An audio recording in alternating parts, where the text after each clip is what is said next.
building a lathe table out of some 3/4 inch plywood for a smaller bench top lathe.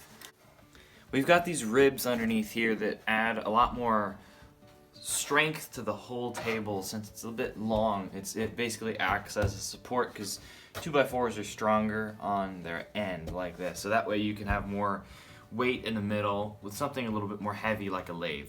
And then there's two 3/4 inch pieces of plywood screwed together here on the top. You can see without any support the table moves back and forth, so it needs some corner braces. We'll use these 90-degree angles and then screw them up on the back corner, and then it also gives us something to screw into the concrete wall and anchor it so it doesn't pull out. And we've got both the edges square. We'll put the sides on so it can't lift up.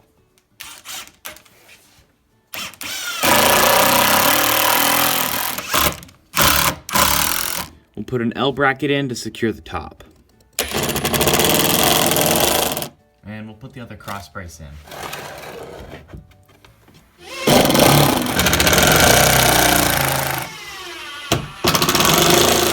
And now this table doesn't even move side to side really at all, and we haven't even screwed it to the wall yet.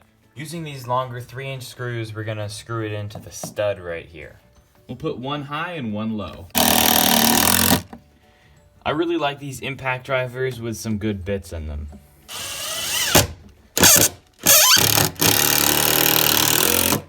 With each step, this thing is really getting solid. To anchor into the concrete wall, we're going to use some 1/4 inch Tapcons. Tapcons are really great for anchoring into concrete.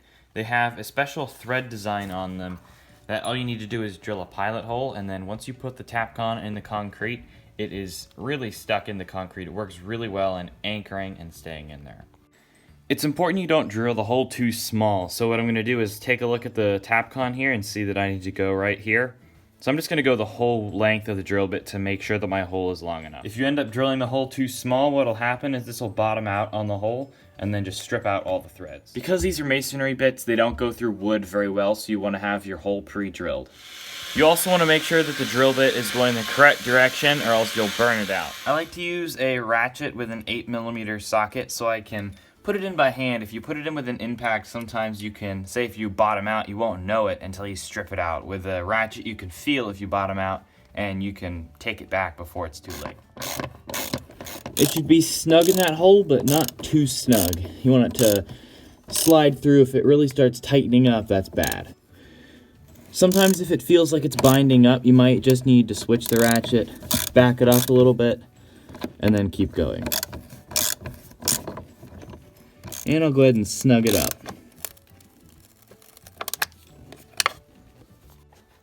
It's always a good feeling whenever it snugs up against the wood and doesn't spin. Now with everything screwed together, I could really lay into this.